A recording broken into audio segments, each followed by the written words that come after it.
ভাইজান, এখান থেকে কি উবার পাওয়া যাবে? মহাকাশ থেকে কি আজকে আসছেন ভাইজান? মানে? মানে এটা আপনার শহর না, এটা গ্রাম।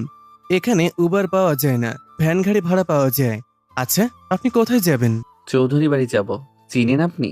সূর্য বেশ অবাক হলো। লোকটা চৌধুরী বাড়ির নাম শুনতেই তাকে নিজের বাইকের পেছনে উঠতে বলেছে। সূর্য ভাবছিল, যেহেতু বাড়িটা চেনে না, তাই লোকটার সাথে যাওয়াটাই উত্তম হবে। তাই লোকটার বাইকে উঠে বসলো। লোকটা বাইক স্টার্ট দিতেই বিকট একটা শব্দ হলো। বেশ পুরনো মডেলের বাইক, দেখে বোঝা যাচ্ছে। হেলে দুলে বাইক চালিয়ে লোকটা যেতে লাগলো। কিছু দূর যেতেই হঠাৎই লোকটা প্রশ্ন করলো, ভাইজান কি ঢাকা শহর থেকে আসছেন? না, আমি লন্ডন থেকে আসছি। মানে কন কি ভাইজান, লন্ডন থেকে আসতেছেন? তাহলে আপনার গাটকি বচকা কোথায়? গাট্টি বোচকা মানে? মানে বিদেশ থেকে মানুষ আসলে তো কত কিছু নিয়ে আসে। আপনার হাতে দেখতেছি একটাই ব্যাগ। চৌধুরী বাড়িতে গিয়ে কি কাজ? আছে একটু ব্যক্তিগত কাজ। আপনি একটু দ্রুত যান, আমি বড্ড ক্লান্ত। লোকটা আর কথা বাড়ালো না। 20 মিনিটের পরেই পৌঁছে গেল গন্তব্যস্থলে। রাজপ্রাসাদের মতো বাড়ি দেখে অবাক হলো সূর্য। সে ভাবতে পারেনি এত বড় বাড়ি হবে। লোকটা তাকে বাইক থেকে নামিয়ে দিল। সূর্য পকেট থেকে টাকা বের করতে যাবেই তখন লোকটা বলল, আরে মিয়া, ফাজলামি করেন আমার সাথে? আপনি টাকা বের করছেন কেন? জানেন, দাদাজান যদি জানেন আপনাকে বাড়ি পৌঁছে দিয়ে টাকা নিয়েছি, তাহলে আমার ঘাড়ে আর মাথা থাকবে না। আরে কেউ জানবে না, টাকাটা রাখুন। আপনার টাকা আপনি গিলে খান, আমি চললাম। ডাক্তার আপা আমার জন্য অপেক্ষা করছেন। বলেই লোকটা বাইক নিয়ে চলে গেল। সূর্য বেশ অবাক হয়ে বাড়ির ভিতরে গেল। বাড়ির সামনে বিশাল বড় পুকুর, তার পাশ দিয়েই একটা রাস্তা চলে গেছে মূল বাড়ির দিকে। রাস্তার দুই পাশে বেশ সুন্দর করে ফুলের গাছ লাগানো। উঠানের মধ্যে বিশাল একটা বসার জায়গাও করা। সূর্য কিছুটা ভয় নিয়ে বাড়ির দরজায় গিয়ে নক করলো। ঠিক তখনই একজন মধ্যবয়স্ক মহিলা দরজা খুলে দিয়ে তার দিকে অবাক হয়ে তাকিয়ে রইলেন। সূর্য তাকে সালাম দিল। তখন ভদ্রমহিলা প্রশ্ন করলেন, বাবা, কে তুমি আর কাকে চাইছো? জি, আমি প্রতাপ চৌধুরীর সাথে দেখা করতে এসেছিলাম। ও, আব্বাজানের সাথে দেখা করবেন? কিন্তু উনি তো এখন বিশ্রাম নিচ্ছেন। ভিতরে এসে বসো, আমি দেখছি। ভদ্রমহিলা সূর্যকে নিয়ে সোফায় বসালেন। সূর্যের চারপাশে তাকালো। তার তারা যে বেশ প্রভাবশালী মানুষ সেটা কথাবার্তায় বোঝা যাচ্ছে। বাড়ির ডেকোরেশনও তার প্রমাণ দিচ্ছে। সূর্য সোফায় বসতেই বাড়ির কাজের মেয়ে শরবত নিয়ে তার সামনে আসলো। সূর্য হাসি মুখে সেটা হাতে তুলে নিল। একটু পর 20-22 বছর বয়সী রোগা পাতলা একটা ছেলে হাত ধরে ধরে একজন বয়স্ক লোককে এনে তার সামনে বসালো।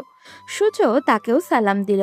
বৃদ্ধ লোক সালামের জবাব নিয়ে সোফায় হেলান দিয়ে বসে বললেন, শুনলাম তুমি আমার সাথে দেখা করতে এসেছো। তা কোথা থেকে এসেছো তুমি? জি, আমি লন্ডন থেকে আসছি। প্রতাপ চৌধুরী চোখ মুখ কুঁচকে গেল। এত দূর থেকে তার সাথে দেখা করতে আসছে, এর কারণ কি? তিনি গম্ভীর মুখে প্রশ্ন করলেন, তোমার পরিচয় কি আর আমার সাথে দেখা করার কারণ কি? জি, আমার আম্মা আপনার কাছে পাঠিয়েছেন। আমার নাম সূর্য, সূর্য চৌধুরী। রুদ্র চৌধুরীর ছেলে আমি। কথাটা শুনতেই প্রতাপ চৌধুরী কেসে উঠলেন। তখন সেই রোগা পাতলা ছেলেটা দ্রুত ওনার বুকে মালিশ করতে শুরু করলো আর জোরে জোরে বাড়ির লোকজনকে ডাকতে লাগলো। মুহূর্তের মধ্যেই বসার ঘরটা পুরো জমজমাট হয়ে গেল। কমপক্ষে 10-12 জন মানুষ এসে জমা হলো সেখানে। তার মধ্যে নারীর সংখ্যায় বেশি। সূর্য বেশ হতভম্ব হলো, কিন্তু কিছু বলল না। তখন সেখানে থাকা একজন মধ্যবয়স্ক লোক সূর্যের দিকে তাকিয়ে বললেন, এই ছেলে, তুমি কি এমন বললে যে বাবা এমন চিন্তায় পড়ে গেলেন? প্রতাপ চৌধুরী হাতের ইশারায় থামিয়ে দিলেন সেই লোককে। এরপর সূর্যের দিকে তাকিয়ে বললেন, কি তা তোমার মা তোমাকে এখানে পাঠালো, কিছু বলে দিয়েছে? জি না, তেমন তো কিছু বলেননি। উনি বললেন দেশে এসে চৌধুরী বাড়ির লোকজনের সাথে দেখা করতে। এখানেই নাকি আমার আত্মীয় স্বজন সবাইকে খুঁজে পাবো। আসলে বিদেশে পড়াশোনা শেষ করার পর বেকারি ছিলাম। ছোটবেলা থেকে একা একাই বড় হয়েছি। সবার পরিবার, আত্মীয় স্বজন আছে, কিন্তু আমার কেউ নেই। তাই মায়ের কাছে সবসময় জানতে চাইতাম আমার পরিবার কোথায়। তখন মা বলতেন বড় হওয়ার পর জানাবেন। 2 সপ্তাহ আগে আমাকে বললেন এই বাড়ির কথা। এরপর ঠিকানাও দিয়ে দিলেন। তাই দেখা করতে আসলাম। বাড়ির লোকজনের ভিতরে ততক্ষণে কানাঘুষা শুরু হয়ে গেছে। প্রতাপ চৌধুরী চোখ রাঙিয়ে তাকাতেই সবাই যেন চুপ মেরে গেল। তখন প্রতাপ চৌধুরী সূর্যের দিকে তাকিয়ে বললেন, আমার মা কখনো বলেনি তুমি কেন তোমার পরিবারের থেকে আলাদাভাবে বিদেশে থাকো? জি না, সেরকম কোনো কথা তো কখনো বলেননি। আর আর আমিও কখনো জানতে চাইনি। আর বাবা এখন কি করে? কথাটা শুনে সূর্য মাথা নিচু করে ফেলল। প্রতাপ চৌধুরী অবাক হয়ে তাকালেন সূর্যের দিকে। সূর্য মাথা কিছুক্ষণ নিচু করে থাকার পর বলল, আমি কলেজে ওঠার পরে বাবা একদিন হার্ট অ্যাটাকে মৃত্যুবরণ করেন। এরপর আমার মাই আমাকে বড় করেছেন। কথাটা শুনে প্রতাপ চৌধুরী হয়তো আঘাত পেলেন, কিন্তু সেটা তার চেহারায় ফুটে উঠল না। তিনি নিজের গম্ভীর ভাব বজায় রেখে পরিবারের সবার দিকে তাকিয়ে বললেন, তোমরা কি ওকে চিনতে পেরেছো?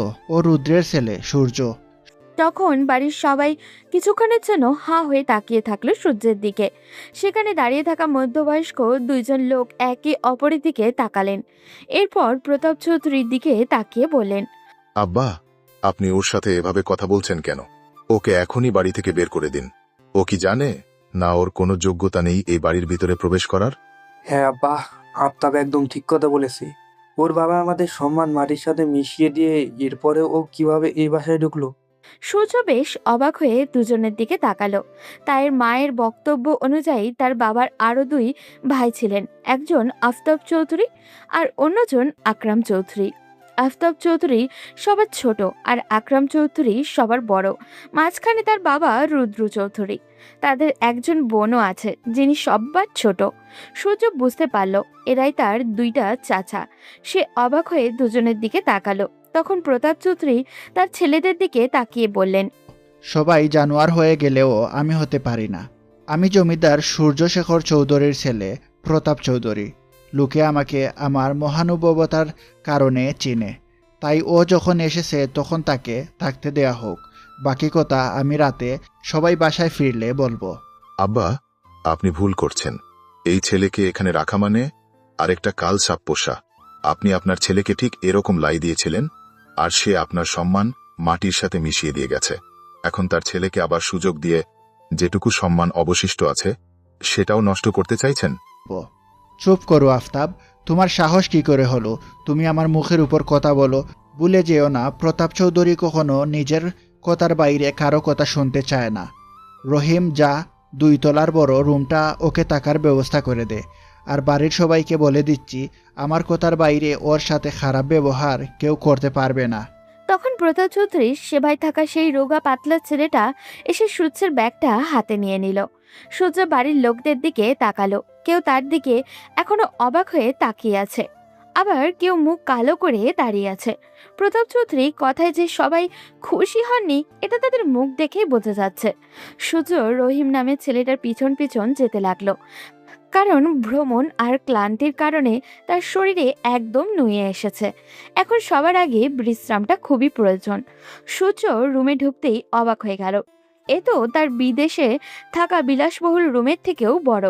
সূর্য একের পর এক অবাক হয়ে যাচ্ছে। তখন রহিম সূর্যের ব্যাগটা গুছিয়ে রাখতে রাখতে বলল, ভাইজান, কিছু লাগলে আমারে ডাক দিয়েন, আমি সঙ্গে সঙ্গে চলে আসবো। এখন দাদাজানের ঔষধ খাবার সময় হয়েছে। দাদাজানকে ঔষধ সূর্য মাথা নাড়িয়ে সম্মতি জানালো। রহিম নামের ছেলেরা বেরিয়ে গেল। সূর্য ওয়াশরুমে গিয়ে ফ্রেশ হয়ে আসলো। না, সব কিছুরই ব্যবস্থা তো ভালোই, কোনো অসুবিধা হয়নি তার। যেই সে বিছানায় গা এলিয়ে দেবে ঠিক তখনই হন্তদন্ত হয়ে একজন মধ্যবয়সী মহিলা রুমের ভিতরে ঢুকলেন। এতক্ষণ ওনাকে দেখেনি সূর্য। উনি এসেই কিছু না বলে সূর্যকে জড়িয়ে ধরে কাঁদতে লাগলেন। এরপর গালে কপালে চুমু খেতে খেতে বললেন, আব্বা, আমার বাপজান, তুমি এতদিন কইছিলা? এতটা দিন পর আমাদের কথা মনে হলো তোমার? ছোটবেলায় আদো আদো গলায় তুমি আমাকে ফুপিমণি বলে ডাকতে। সেই ডাক শোনার জন্য আমি এত বছর ধরে অপেক্ষা করছি। কথাটা শুনে সূর্য তার মায়ের কথা মনে হলো। মুখে অজান্তেই মৃদু হাসি ফুটে উঠল, কারণ তার মা আগেই বলে দিয়েছিলেন এই বাড়িতে আর কেউ তাকে আপন না করে নিক বা নাই নিক, একজন আছে যে তাকে আপন করে নেবে। আর সেটা হচ্ছে প্রতাপ চৌধুরীর একমাত্র মেয়ে গুলশান চৌধুরী। ওনার স্বামী বিয়ের 3 বছরের মাথায় নাকি মারা যান। এরপর প্রতাপ চৌধুরী অনেক চেষ্টা করলেও তিনি আর বিয়ে করতে রাজি হননি। ওনার স্বামীকে ভীষণ ভালোবাসতেন তিনি, তাই কোনো সন্তানও হয়নি তার। তাই প্রতাপ চৌধুরী নিজের একমাত্র মেয়েকে নিজের কাছে আগলে রেখেছেন। সূর্য এতক্ষণ তার ফুপির পাগলামি দেখছিল। এতদিন পর তার নিজের মানুষগুলোকে সে আপন করে পেয়েছে। ভীষণ আনন্দ হচ্ছিল তার। সে তার ফুপিকে জড়িয়ে ধরে বলল, এই তো ফুপি, আমি এসে গেছি। আবার তোমাকে জ্বালাবো? আমি আম্মার কাছ থেকে আপনার অনেক গল্প শুনেছি। ওরে আমার বাবাটা রে, তোমার আম্মা কি তোমার সাথে আসেনি? না, আম্মাকে অনেক রিকোয়েস্ট করেছি, কিন্তু উনি আসতে চাননি। আম্মা বলেছেন এই বাড়ি নাকি শুধু আমার, ওনার কোনো অধিকার নেই এই বাড়িতে ঢোকার। কথাটা শুনে গুলশান চৌধুরী হঠাৎই চুপ হয়ে গেলেন, কিন্তু পরেক্ষণেই আবারও মুখে হাসি ফুটিয়ে বললেন, আচ্ছা আব্বা, তুমি অনেক দূর থেকে এসেছো, বিশ্রাম করো। ফুপি তোমার জন্য খাবারের ব্যবস্থা করছি। সূর্য সম্মতি জানাতেই তিনি রুম থেকে বেরিয়ে গেলেন। ওদিকে আফতাব চৌধুরীর রুমে বসে আছেন আকরাম চৌধুরী এবং আফতাব চৌধুরীর স্ত্রী রেমানা চৌধুরী আর আকরাম চৌধুরীর একমাত্র ছেলে সিয়াম চৌধুরী। আফতাব চৌধুরী নিজের বড় ভাইকে উদ্দেশ্য করে বললেন, ভাই, আমার এই বিষয়টা কিন্তু ভালো লাগছে না। যত দ্রুত সম্ভব এই ছেলেকে বাড়ি থেকে তাড়াতে হবে, তা না হলে আমাদের জন্যই ও কাল হয়ে দাঁড়াবে। তুই এটা চিন্তা করছিস, আমি তো আরেক বিষয় নিয়ে চিন্তিত। ছেলেটা এসে বলল ও রুদ্রের সন্তান, আর আব্বাও সেটা বিশ্বাস করে নিল। এই ছেলেটা তো ধোঁকাবাজও হতে পারে। তখন সিয়াম পাশ থেকে বলল, আকরাম চৌধুরী আর আফতাব চৌধুরী বেশ চিন্তায় পড়ে গেলেন। তখন আফতাব চৌধুরীর স্ত্রী রেমানা চৌধুরী বললেন, তোমরা যাই বলো, এই ছেলে আসল হোক বা নকল, ওকে যত দ্রুত সম্ভব বাড়ি থেকে তাড়াতে হবে, না হলে এই বিশাল সম্পত্তির আরো একটা ভাগ করতে হবে। এমনিতেই আব্বাজান সব কিছু গরিব অসহায়দের দিয়ে দিচ্ছে, এর মধ্যে যদি আরেকটা ভাগ করতে হয় তাহলে আমাদের সন্তানেরা কি পাবে? সেটাই তো চিন্তা করছি রোমানা।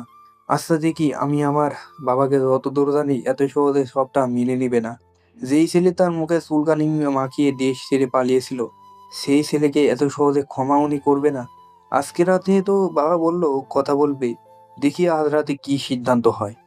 ওদিকে আকরাম চৌধুরীর স্ত্রী আয়েশা চৌধুরী রান্নাঘরে কাজের মেয়েদেরকে এটা ওটা দেখিয়ে দিচ্ছিলেন। তখনই হন্ততন্ত হয়ে গুলশান চৌধুরী রান্না করে ঢুকলেন। তারপর আয়েশা চৌধুরীকে উদ্দেশ্য করে বললেন, ভাবি তাড়াতাড়ি সরো, আজ আমি নিজের হাতে আমার আব্বার জন্য রান্না করব। কতদিন পর ছেলেটাকে দেখলাম, সে আদো আদো গলায় কথা বলতো তখন দেখেছিলাম। আজ এত বড় হওয়ার পর আবার দেখলাম, আমি ওর জন্য রান্না করব। এই বাড়ির সবচেয়ে নরম স্বভাবের মানুষ কথা যদি বলতে হয় তাহলে আয়েশা চৌধুরী তাদের মধ্যে উপরের সারিতে থাকবেন। তিনি কখনোই বাড়ির ঝামেলার মধ্যে জড়াতে চান না। সবাইকে আপন করে আগলে রেখেছেন তিনি। গুলশান চৌধুরীর এমন তাড়াহুড়ো দেখে তিনি হেসে কাজের মেয়েদেরকে ইশারায় সরে আসতে বললেন। এরপর গুলশান চৌধুরীর পাশে গিয়ে বসলেন। আপা, দেখছো, ছেলেটা কিন্তু একেবারে মেজো ভাইয়ের মতো দেখতে হয়েছে। কি সুন্দর চেহারা, মাশাআল্লাহ। গুলশান চৌধুরী নিজের হাতে রান্না করলেন। ওদিকে দুপুরে সবাই বিরাট টেবিলে খেতে বসেছে। সব জায়গায় পুরুষ মানুষ। এই বাড়িতে মহিলারা পুরুষের সাথে বসার অনুমতি নেই। তবে একটা সময় একজনেরই বসার অনুমতি ছিল। তিনি হচ্ছেন প্রতাপ চৌধুরীর সহধর্মণী নিরুপমা চৌধুরী। কিন্তু তিনি মারা গেছেন আজ থেকে 30 বছর আগে। সেই থেকে প্রতাপ চৌধুরীর পাশের চেয়ারটা সবসময় খালিই থাকে। বিশাল সম্পদশালী মানুষ হলেও প্রতাপ চৌধুরীর নিজের স্ত্রীর শূন্যতা কখনোই পূরণ করতে চাননি। তার বেশ কয়েকটা ক্ষমতার মধ্যে একটা ক্ষমতা হচ্ছে তিনি সবসময় তার স্ত্রীকে অনুভব করতে পারেন। এই বৃদ্ধ বয়সেও তিনি মাঝে মাঝে একা একা দাঁড়িয়ে ওনার স্ত্রীর সাথে কথা বলেন। কেউ সেই কথা শুনতে না পেলেও প্রতাপ চৌধুরী নিজের স্ত্রীর কথা ঠিকই শুনতে পান। তিনি বেশ গর্ব নিয়ে বলেন, উনি যাই প্রশ্ন করেন না কেন নিরুপমা চৌধুরী নাকি সেটার উত্তর দেন। বাড়ির মহিলাগণ খাবারের সবকিছু দেখাশোনাও করেন। তখন গুলশান চৌধুরী সূর্যকে টেনে নিয়ে টেবিলের কাছে আসলেন। প্রতাপ চৌধুরী ওনার বাড়ির কাজের লোক থেকে শুরু করে সব পুরুষ মানুষকে নিয়ে একসাথে খেতে বসেন। এটা ওনার বেশ পুরনো অভ্যাস। সূর্যকে দেখে উনি নিজের মেয়েকে ইশারা করলেন সূর্যকে তার পাশের চেয়ারে বসানোর জন্য। সঙ্গে সঙ্গে টেবিলে থাকা সবার হাত থেমে গেল, কারণ গত 30 বছরে প্রতাপ চৌধুরী কখনোই কাউকে নিজের পাশের চেয়ারে বসাননি, এমনকি নিজের ছেলে মেয়েকেও না। তাহলে হঠাৎই সূর্যকে কেন বসাতে বলছেন? গুলশান চৌধুরী বাবার ইশারায় খুশিতে আত্মহারা হয়ে সূর্যকে ওই চেয়ারে বসালেন। নিজের হাতে প্লেটে খাবার তুলে দিলেন। সূর্য একবার খাবার মুখে নিচ্ছে তো আরেকবার তার দিকে তাকাচ্ছে। সবাই কেমন যেন রোবটের মতো তাকাচ্ছে।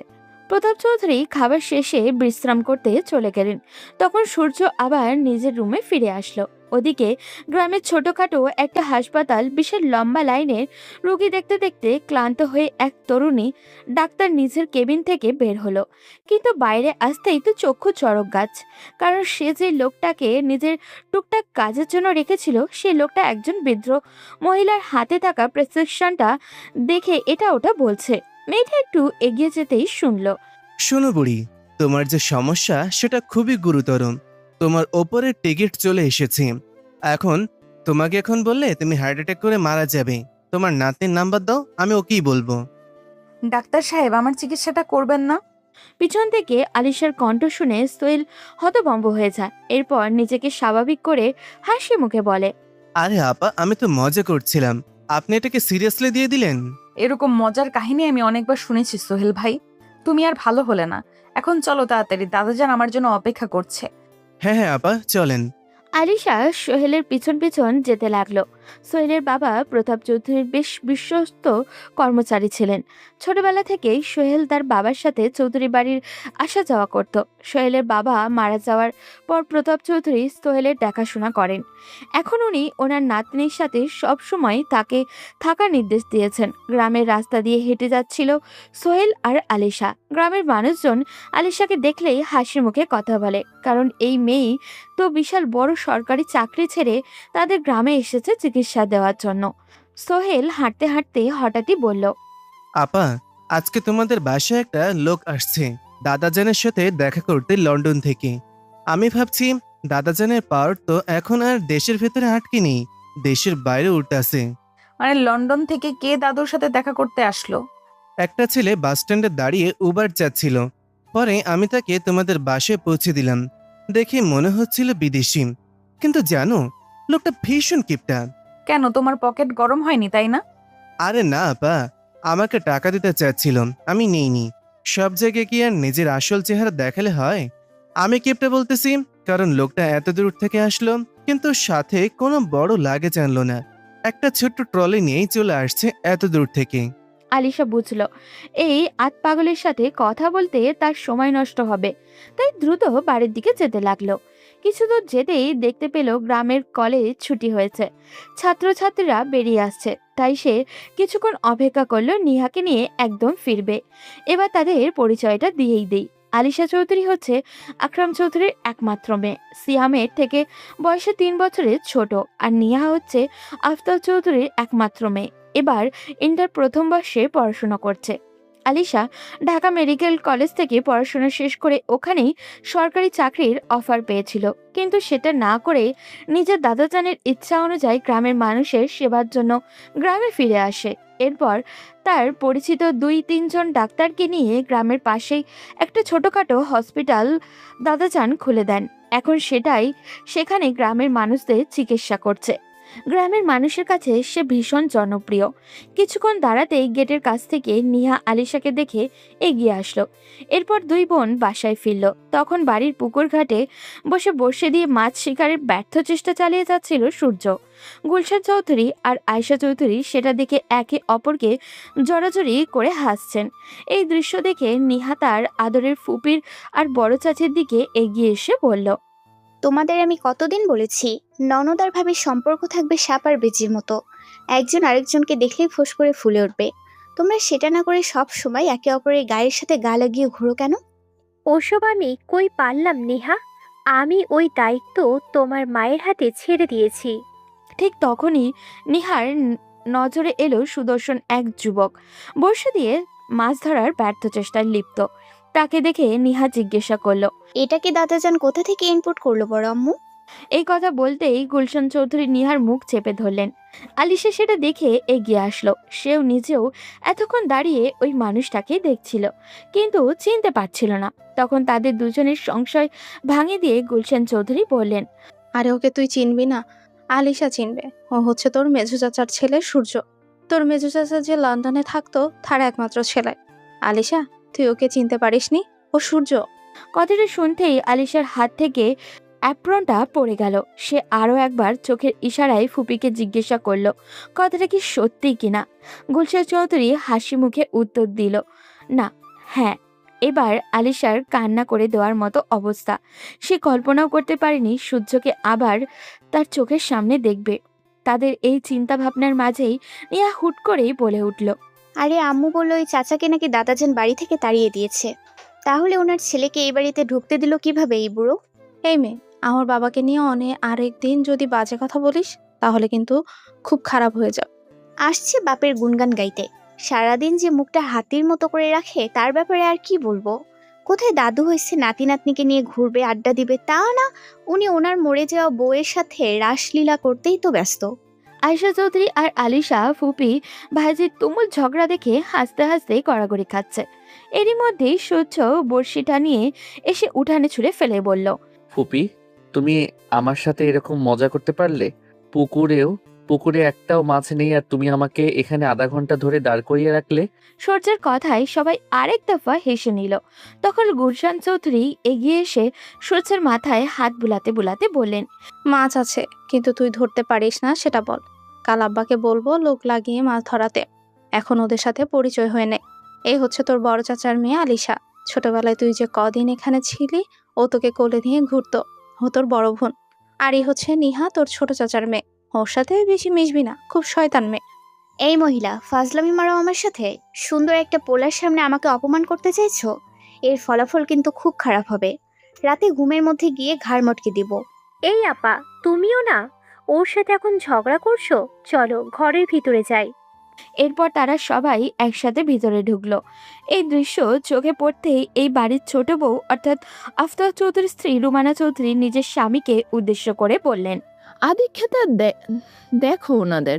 আমার তো মনে হয় এরাই কোনোভাবে যোগাযোগ করে এই ছেলেকে এখানে এনেছে, যাতে সম্পত্তির ভাগ নিতে পারে। এই ছেলে তো থাকবে বিদেশে, আর দেশে বসে এরাই সবকিছু ভোগ করবে। তুমি চিন্তা করো না রুমানা, এই ছেলে বেশি দিন এখানে টিকতে পারবে না। খুব তাড়াতাড়ি ওকে তাড়ানোর ব্যবস্থা করছি। ওদিকে সন্ধ্যায় সবাই সোফায় বসে আছেন। চারিদিকে তখন থমথমে পরিবেশ। বাড়ির ছোট থেকে বড় সবার মুখেই তুমুল আগ্রহ বিরাজমান, কারণ একটু পরেই প্রতাপ চৌধুরী আসবেন গুরুত্বপূর্ণ কথা বলতে, আর সেটা সূর্যের ব্যাপারে। এই সম্পর্কে সবারই ধারণা আছে। মুহূর্ত পার হতে না হতেই প্রতাপ চৌধুরী লাঠির গটগট শব্দ করে বসার ঘরে ঢুকলেন। আর পিছন পিছন রহিম আসছে, হাতে তার ফাইলের স্তূপ। এগুলো যে এই চৌধুরী পরিবারের সম্পত্তির কাগজপত্র, এই ব্যাপারে সবারই জানা। এটা দেখে প্রতাপ চৌধুরীর দুই ছেলে মাথায় আগুন ধরে গেল। তবে কি তাদের বাবা সূর্যকে সব সম্পত্তি দিয়ে দিবেন? প্রতাপ চৌধুরী নিজের গাম্ভীর্য ভাব বজায় রেখে সোফায় বসলেন। এরপর সূর্যকে বললেন, হে সূর্য, এবার বলো তোমরা কি চাও? সূর্য বেশ অবাক হলো। এরপর দাদাজানকে উদ্দেশ্য করে বলল, কি চাই মানে? মানে তুমি তো আর বিনা উদ্দেশ্যে ওই দূর দেশ থেকে এখানে আসোনি, তাই তোমার চাহিদা কি সেটা বলো।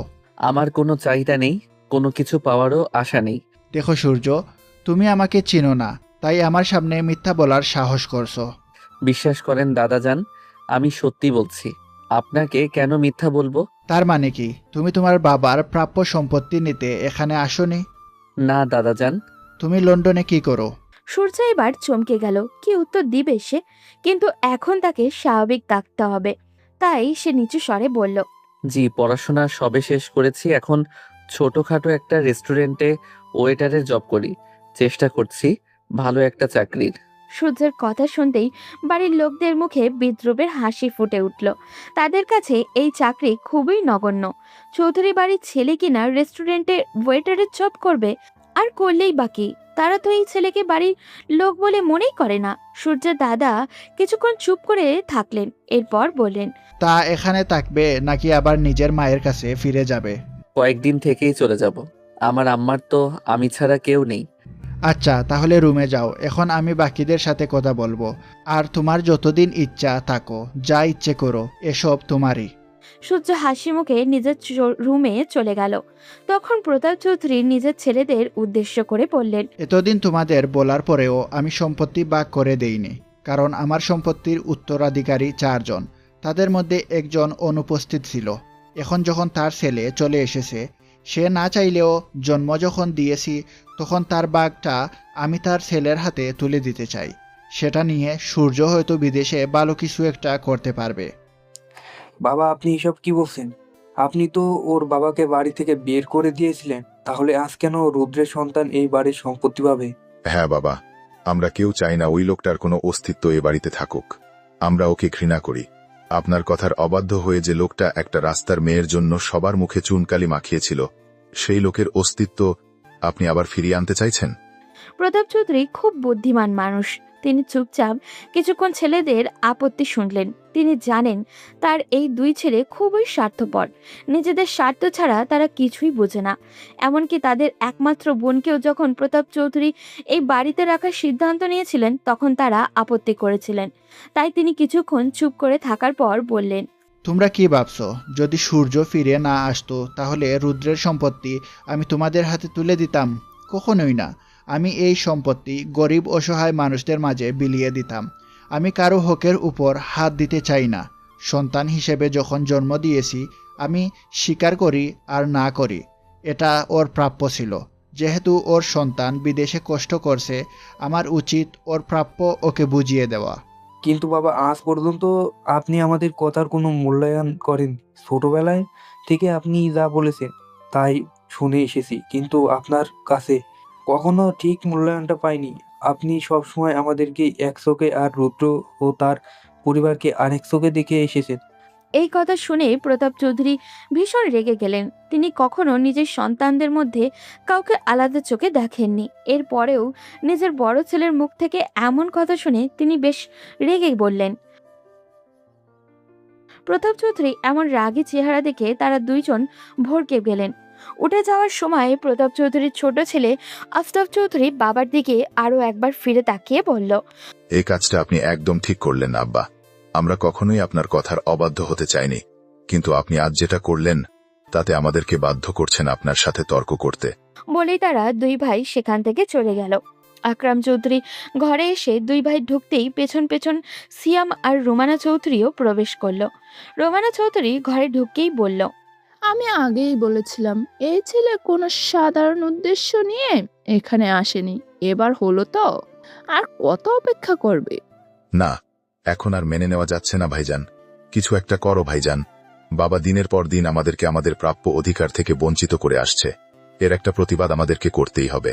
আকরাম চৌধুরী ভাবনায় পড়ে গেলেন। তিনি বুঝতে পারলেন না কি করা উচিত। তার স্ত্রী কখনোই তাকে এইসব ব্যাপারে সহযোগিতা করেনি, বরং তার ছোট ভাইয়ের বউ সবসময় তার পাশে থেকেছে। তখন রোমানা চৌধুরী ভয়ঙ্কর একটা কথা বলে উঠলেন, যদি আপনারা কিছু করতে না পারেন তাহলে একটা সময় দেখা যাবে আমাদের এই বাড়ি ছাড়তে হতে পারে। এই বৃদ্ধ লোক যতদিন বেঁচে থাকবে আমাদেরকে আপনাদের অধিকার থেকে বঞ্চিত করেই যাবে। না, আর কেউ আমাদেরকে দমিয়ে রাখতে পারবে না। যদি আমরা আমাদের সম্পত্তি না পাই, তাহলে দরকার হয় আব্বার বিরুদ্ধে নামবো। এরপরেও এই সম্পত্তির 3 নাম্বার কোনো ভাগ হবে না। হ্যাঁ ভাইজান, এটাই তো আমরাও চাই। আমাদের হাতে সব সময় কম। আপনি একা নন, সিয়াম আছে, আমি আছি, আমাদের ভাই আছে। আমরা সবাই মিলে লড়াই করব। আব্বাজান আর কতদিন বাঁচবে? আর এই ছেলে বিদেশে পড়াশোনা করেছে। যদি আইনি ঝামেলায় যায় তাহলে কিন্তু আরো বড় সমস্যা তৈরি হবে। ওকে ওইসব ঝামেলায় যাওয়ার সুযোগই দেওয়া যাবে না। এর আগেই ওকে শেষ করে ফেলতে হবে। আর চুপ করে থাকলে হবে না। সিয়াম, তুই তো সারাদিন এলাকার বাজে লোকেদের সাথে ঘোরাফেরা করিস। তুই আমার সন্তান। আমি জানি তুই কোথায় যাস আর না যাস, সব খবরই আমার কাছে আছে। তাই এইসব ব্যাপারে না বললে এখন বল, কেউ আছে যে এই ছেলেকে শেষ করে ফেলতে পারবে? এই কথা শুনতেই সিয়াম বেশ চমকে গেল। বাবার মুখ থেকে এই প্রথম কাউকে মেরে ফেলার কথা শুনেছে। সে জানে তার বাবার কিছুটা নেশাপানি করার অভ্যেস আছে, কিন্তু এই রকম কাউকে মেরে ফেলার কথা বলবে ভাবতেও পারেনি সিয়াম। কিন্তু এখন এটা তাদেরকে অধিকারের প্রশ্ন, তাই সে বলল, আমার মাথায়ও ওর নামই ঘুরপাক খাচ্ছিল। ভাইজান, তুমি ওকে দিয়েই কাজটা করাও, এতে করে আমাদেরকে আর কোনো ঝামেলা পোহাতে হবে না। তাহলে কালকে দুপুরে ওকে আমাদের দোকানে নিয়ে আয়, ওর সাথে কথা বললেই সবকিছু ঠিকঠাক করতে হবে। ওদিকে বিছানায় শুয়েই ফোন হাতে নিতেই মায়ের কয়েকটা মিস কল দেখে হাসি মুখে কল ব্যাক করলো সূর্য। ফোন দিতে না দিতেই তার মা সেটা রিসিভ করলো। মায়ের কণ্ঠ শুনে হাসি মুখে বলল, আসসালামু আলাইকুম আম্মা, আপনার শরীর ভালো আছে? হ্যাঁ আব্বা, আমি একদম সুস্থ আছি। তা তোমার ওই দিকের খবর কি? সবকিছু ঠিকঠাক? যাওয়ার পর একটা বার ফোন দিয়ে কিছু জানালে না। তুমি জানো না আমি কতটা চিন্তায় থাকি তোমাকে নিয়ে। আসলে আম্মা, এখানে এত ব্যস্ত ছিলাম, আপনাকে কল করার আর সময়ই পাইনি। জীবনে এই প্রথমবার মনে হচ্ছে আমি পরিপূর্ণ। সব দিকে আমার আপনজন কত আদর করে আমাকে। এই কথা শুনে নীলিমা চৌধুরী অবাক হয়ে গেলেন। তিনি হতবম্ব হয়ে প্রশ্ন করলেন, মানে কি বুঝলাম না। ওখানে যাওয়ার পর কোনো ঝামেলা হয়নি? ওরা তোমাকে কিছু বলেনি? না আম্মা, এমন তো কিছু হয়নি। ওরা সবাই আমাকে আপন করে নিয়েছে। একটু আগে দাদাজান বলল, যতদিন ইচ্ছা থাকো, এই সব কিছুই তো তোমার। সত্যি তোমার দাদু এই কথা বলেছে? হ্যাঁ আম্মা, দাদাজান খুব ভালো মনের মানুষ, আমাকে ভীষণ আদর করে। ছেলের মুখে কথাগুলো শুনে আবেগে আপ্লুত হলেন নীলিমা চৌধুরী। কঠিন হৃদয়ের মানুষটি কি আর নেই? প্রতাপ চৌধুরী কি আগের মতো আর কথায় কথায় নিজে বন্দুক বের করেন না? এইসব চিন্তায় তিনি মগ্ন হলেন। তখন সূর্য মায়ের কণ্ঠস্বর শুনতে না পেয়ে বলল, আম্মা, আপনি কি লাইনে আছেন? হ্যাঁ আব্বা, আমি তাহলে এখন রাখি। ও আচ্ছা, তোমাকে যে একটা জিনিস দিয়েছিলাম ওইটা কি আসল লোকের হাতে দিয়েছো? না আম্মা, এখনো ওনার সাথে আমার তেমন কথাই হয়নি, তবে কালই পৌঁছে দিব। আচ্ছা ঠিক আছে। আর তোমার ম্যানেজার আসছিল আজ, তুমি নাকি বলছো 1 সপ্তাহের মধ্যে ফিরে আসবে? আপনি যেভাবে এই বাড়ির লোকদের বর্ণনা দিয়েছিলেন, তাতে তো মনে হচ্ছিল 2 দিনও টিকতে পারবো না। সেই জন্য রাহাতকে বলে এসেছিলাম 1 সপ্তাহের মধ্যেই ফিরে আসব। কিন্তু এখানে এসে তো যেতেই মন চাচ্ছে না। সবাই আপনার কথা জিজ্ঞাসা করছে। এখন চিন্তা করছি কয়েকদিন পরেই ফিরবো। ছেলের এমন কথায় হাসলেন নীলিমা চৌধুরী। এই বাড়ির মানুষগুলো ভীষণই স্বার্থপর আর অহংকারী, কিন্তু আজ ছেলের মুখের কথা শুনে মনে হচ্ছে মানুষগুলো পরিবর্তনশীল। এই বাড়ির মানুষগুলো হয়তো পরিবর্তন হয়েছে, না হলে তার ছেলের পছন্দ হবে এমন মানুষ পাওয়া খুবই দুষ্কর। নিজের হাসি বজায় রেখে নীলিমা বললেন, আমার ছেলেকে কি এমন জাদু করলো ওনারা যে এখন আসতে যাচ্ছে না? তেমন কিছু না আম্মা, আপনি চিন্তা করবেন না, আমি খুব তাড়াতাড়ি ফিরে আসবো। আচ্ছা আব্বা, তোমার যেদিন ইচ্ছা সেদিন ফিরে এসো, কোনো সমস্যা নেই। আর আমি আদিলকে বলে দিব, ও তোমার ম্যানেজারের সাথে দেখা করে সব বুঝিয়ে দেবে। আর আমি যেভাবে বলেছিলাম ওভাবে ওদেরকে বলেছো তো? কেউ জিজ্ঞাসা করলে তোমার কাজের কথা বলবে না। জি আম্মা, আমার মনে আছে। আমি তাদেরকে বলেছি আমি এখানে একটা রেস্টুরেন্টে ওয়েটারে জব করি। ছেলের কথা এবার উচ্চ স্বরে হেসে উঠলেন নীলিমা চৌধুরী। তার এত উচ্চ শিক্ষিত ছেলে কিনা ওয়েটারের জব করবে? এরপর মা ছেলে কিছুক্ষণ খুনসুটি করে ফোন কেটে দিলেন। মায়ের ফোন কেটে বারান্দায় গিয়ে দাঁড়ালো সূর্য। এরপর রাহাতকে কল করলো। রাহাত ফোন ধরতেই বলল, স্যার, আপনি তো বলেছিলেন 1 সপ্তাহের মধ্যেই ফিরে আসবেন। সেই জন্য আমি ওই এরিয়ান কোম্পানির সাথে মিটিংটা আগামী সপ্তাহে ঠিক করে ফেলেছি। ওরা তো চলেও আসবে আগামী সোমবার, কিন্তু ম্যাডাম বললেন আপনার নাকি ফিরতে দেরি হবে। হ্যাঁ, প্রথমে ভাবছিলাম ফিরে যাব, কিন্তু এখানে এসে মনে হচ্ছে কিছুদিন থাকতে হবে। তুমি এক কাজ করো, ওই মিটিংটা ক্যান্সেল করে দাও। স্যার, আপনি মিটিং ক্যান্সেল করবেন? হ্যাঁ, আপনি করতেই পারেন, কিন্তু আমার ভীষণ মায়া হচ্ছে ওদের জন্য। ওই কোম্পানির একজন ডিরেক্টর নিজে এসেছিলেন মিটিংটা কনফার্ম করার জন্য। প্রায় 2 মাস ধরে ওনার নিয়মিত কন্ট্রাক্ট চালিয়ে যাচ্ছেন। ওনাদেরকে না করে দেওয়া ভালো দেখায় না স্যার। তাহলে কি করব রাহাত? আমি তো এখন ফিরতে পারবো না। স্যার, আপনি বললে আমরা একটা প্রাইভেট ফ্লাইট বুক করতে পারি। আপনি এসে মিটিং অ্যাটেন্ড করে আবার ফিরে গেলেন? না, সেটা সম্ভব না, কারণ আমি ওখানে গেলে আবার কাজের ঝামেলায় ফেঁসে যাব। আমি এখন কিছুদিন কাজের ঝামেলা থেকে ফ্রি থাকতে চাই। তুমি এক কাজ করো, তুমি ওদের সাথে কথা বলে মিটিংটা বাংলাদেশে নিয়ে আসো। আমি তোমাদেরকে ঠিকানা দিচ্ছি, এখানকার আশেপাশে কোথাও চলে আসো। মিটিংও হয়ে যাবে আর গ্রামের ঘোরাঘুরিও হয়ে যাবে। তোমরা তো অনেক দিন থেকে বলছিলে একটা ট্রিপ অ্যারেঞ্জ করতে। এই কথা শুনে রাহাত অনেক খুশি হলো। সে হাসি মুখে বলে, ওকে স্যার, তাহলে আমি এখনই ওনাদের জানিয়ে দিচ্ছি। আর আগামী শনিবার আমরা পুরো টিম নিয়ে আসছি। আচ্ছা এসো, কিন্তু প্রথমে ঢাকায় নেমে ওখানে কোনো হোটেলে উঠেছেও, কারণ গ্রামের দিকে ভালো হোটেল পাবে না। কাকে গ্রামে আসার কথা বলছেন মিস্টার? গার্লফ্রেন্ড নাকি? পেছন থেকে হঠাৎই মেয়েরই কণ্ঠ শুনে ফোনটা দ্রুত পকেটে ঢুকিয়ে নিল সূর্য। এরপর পেছনে ফিরে আলিশাকে দেখেই চমকে গেল। এই সময় সে আলিশাকে এখানে এক্সপেক্টই করেনি। নিজেকে স্বাভাবিক করে হাসি মুখে বলল, না তেমন কেউ না, আমার একটা ফ্রেন্ড, ওর সাথে কথা হচ্ছিল, তাই ওকে বলছিলাম এখানে এসে দেখে যেতে। বুঝলাম, কিন্তু হঠাৎ তোমার দেশে আসতে মন চাইলো কেন? আম্মা বলল এখানে আমার পরিবার থাকে, তাই দেখা করতে আসলাম। তোমার আম্মা শুধু পরিবার থাকে এই কথা বলেছে, আর কারোর থাকার কথা বলেনি? আই মিন তোমার খুব আপন কেউ? সূর্য অবাক হলো। কার কথা বলছে আলিশা? সূর্য কথাটা ঘুরিয়ে ফেলার জন্য বলল, আপনি কি এখানেই দাঁড়িয়ে কথা বলবেন? চলুন আমরা ভিতরে গিয়ে বসি। হ্যাঁ, বুঝতেই তো হবে, তোমার সাথে আমার অনেক কথা বাকি। সূর্য ভিতরে গিয়ে সোফায় বসতে বসতে বলল, আমার সাথে আপনার কথা বাকি আছে নাকি? আমি তো আপনাকে এই প্রথম দেখলাম। সূর্যের কথা যে পছন্দ হয়নি আলিশার, সেটা তার মুখ দেখেই বোঝা যাচ্ছে। আলিশা সোফায় গিয়ে সূর্যের পাশে বসলো। এরপর বলল, তুমি কি জানো এই বাড়িতে তোমার এটা তৃতীয়বার আসা? কি বলছেন আপনি? আমি কি এই বাড়িতে আগে আরো 2বার এসেছিলাম? হ্যাঁ, এই বাড়িতে এর আগেও 2বার এসেছিলে। একবার চৌকার থেকে ফিরে গেছো, আর একবার এই বাড়ির লোকজন তোমাকে জোর করে 2 মাস আটকে রেখেছিল।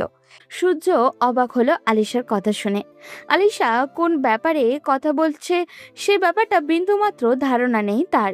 তার মা তো এই ব্যাপারে কিছুই বলেনি, কিন্তু আসার সময় তার মা তাকে একটা কথা বলে দিয়েছিল যে এই বাড়িতে আসলে সে অনেক নতুন বিষয় জানতে পারবে, যেটা তার অজানা ছিল। হয়তো সেই কথার বাস্তবায়ন এখন হচ্ছে। সূর্য বেশ আগ্রহ নিয়ে আলিশাকে বলল, আমি আপনার কথা বুঝতে পারছি না। আচ্ছা ওয়েট, আম্মা আপনার জন্য একটা জিনিস পাঠিয়েছে। আমি নিজেই আপনার ঘরে যেতাম সেটা দেওয়ার জন্য।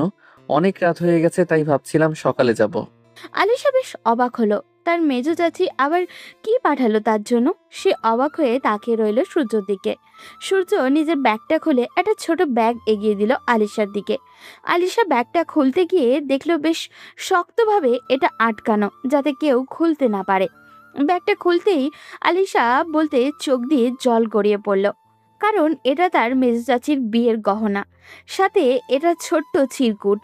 আলিশা চিরকুট খুলতেই সেখানে লেখা দেখলো, মামুনি, তোমার তো অপেক্ষা করার কথা ছিল আমার ছেলের জন্য। আমার জানি না অপেক্ষা করেছো কিনা।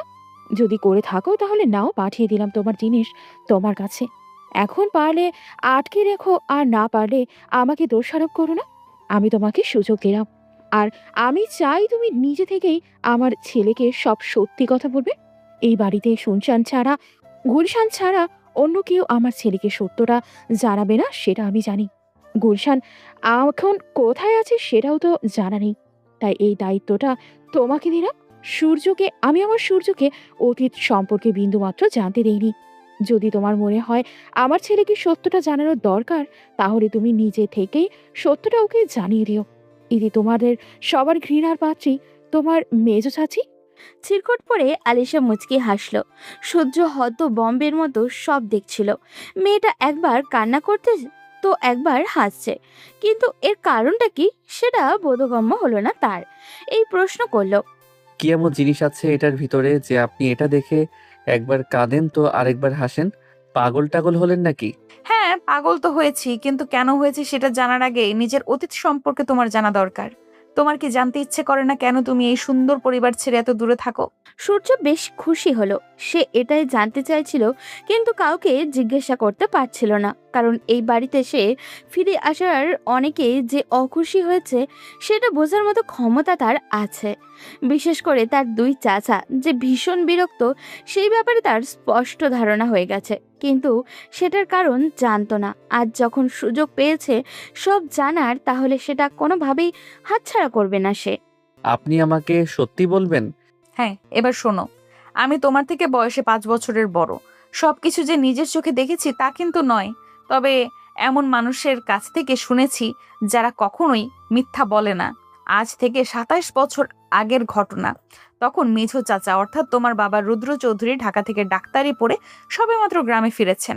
দাদাজান এই বাড়ির প্রথম কোনো সন্তান, যাকে এই এলাকার বাইরে পড়তে পাঠিয়েছিলেন দাদা। অনেকের আপত্তি থাকলেও দাদাজানের মুখের ওপর কথা বলার সাহস কারো ছিল না। আমার আব্বা তখন পড়াশোনা ছেড়ে দাদাজানের সাথে ব্যবসায় সহযোগিতা করছিলেন। আর ছোট চাচা তো পড়াশোনাও করতেন না, আবার কাজও করতে চাইতেন না। তোমার আব্বা পড়াশোনা নিয়ে ভীষণ মনোযোগী ছিলেন, তাই দাদাজান তোমার আব্বাকে অনেক স্নেহ করতেন। ওনার ইচ্ছা ছিল মেঝো চাচা গ্রামের মানুষদের বিনা পয়সায় চিকিৎসা করবেন। গ্রামে তখন প্রায় মানুষের চিকিৎসার অভাবে মারা যাচ্ছিল। দাদাজানের ইচ্ছা অনুযায়ী মেঝো চাচাও সেই কাজে শুরু করলেন। গ্রামের মানুষ তাকে ভীষণ সম্মান করত। তখনও আমি সবে হাঁটতে শিখেছি। এই গল্পগুলো মায়ের কাছ থেকেই শোনা। একদিন গ্রামের একটা বাড়ি থেকে চাচার কাছে লোক আসে। চাচা ওই বাড়িতে গিয়ে দেখেন বাড়ির কর্তা ভীষণ অসুস্থ, কিন্তু সেই বাড়ির কর্তার একমাত্র মেয়েকে তার ভীষণ পছন্দ হয়ে যায়। তারা গোপনে নাকি মাঝে মাঝে দেখাও করতেন। এই খবর গ্রামে কানাঘুষা হতো, কিন্তু কেউ অভিযোগ করার সাহস পেত না। এর মধ্যেই হঠাৎ একদিন ওই অসুস্থ ব্যক্তির মৃত্যু হয়ে যায়। ওনার মেয়ে নিজের মাকে নিয়ে ভীষণ অসহায় হয়ে পড়ে। এদিকে মেঝো চাচাকে বাসা থেকে বিয়ের জন্য চাপ দিতে শুরু করে দাদাজান। তো একদিন সাহস করে মেঝো চাচা সবার সামনে ওই মেয়ের নাম প্রস্তাব করেন। কিন্তু মেয়ের বাবা মারা গেছে, আর বেঁচে থাকলেই বা কি হতো। ওই লোক ছিলেন সামান্য একজন কৃষক মানুষ, আর চাচা হলেন জমিদার পুত্র। দাদাজান কোনোভাবেই এই সম্পর্ক মেনে নিতে চাইছিলেন না, তাই ওই পরিবারকে চাপ দিতে শুরু করেন মেয়েকে অন্যত্র বিয়ে দেওয়ার জন্য। এই সময় শুরু হয় দাদাজান আর মেঝো চাচার মধ্যে ভীষণ ঝামেলা। এক পর্যায়ে কাউকে কিছু না জানিয়ে মেঝো চাচা ওই মেয়েকে বিয়ে করেন। এখন এই গ্রামে এরকম বিয়ে হলে মানুষ নানা কথা বলে, আর সেটা তো তখন 3 দশক আগের কথা। তখন দাদাজান গ্রামের লোকদের হাসির পাত্রে পরিণত হন। সেই সব সহ্য করতে না পেরে দাদাজান আগুন দেন ওই মেয়ের বাড়িতে, আর মেঝো চাচা আর তার বউকে বাড়ি থেকে তাড়িয়ে দেন। মেঝো চাচা ওই যে হারিয়ে গেলেন নিজের বউ আর শাশুড়িকে নিয়ে, তাকে আর খুঁজে পাওয়া গেল না। এরপর কেটে গেল প্রায় 3টে বছর। হঠাৎ একদিন মেঝো চাচা আবার হাজির হলেন দাদাজানের কাছে। অনেক কাকুতি মিনতি করলেন, কিন্তু জমিদার পুত্রের মন গলল না। তখন মেঝো চাচার কোলে ছিল ওনার একমাত্র সন্তান রাহুল, কিন্তু দাদাজান আবার তাদেরকে তাড়িয়ে দিলেন। তখন চাচাজান নিজের অধিকার ফিরে পাওয়ার জন্য মামলা করে বসলেন নিজের জন্মদাতা পিতার বিরুদ্ধে। সবাই নিষেধ করলেও তিনি আবার গ্রামে একটা ছোট্ট বাড়িতে থাকতে শুরু করলেন। এই কথাগুলো বলেই থামলো আলিশা। সূর্যের আগ্রহের পরিমাণ যেন হাজারো গুণ বেড়ে গেল। নিজের বাবার ব্যাপারে এসব জেনে কিছুটা মর্মাহত হলো, কিন্তু তাকে সত্যিটা জানতেই হবে। তাই আবারও আলিশাকে প্রশ্ন করলো। এরপরে কি হলো? দাদাজান কি আবার ওই বাড়িতে আগুন দিলেন? আর আব্বুর যদি আরেকটা ছেলে হয়ে থাকে, তাহলে আমার সেই ভাই কোথায়?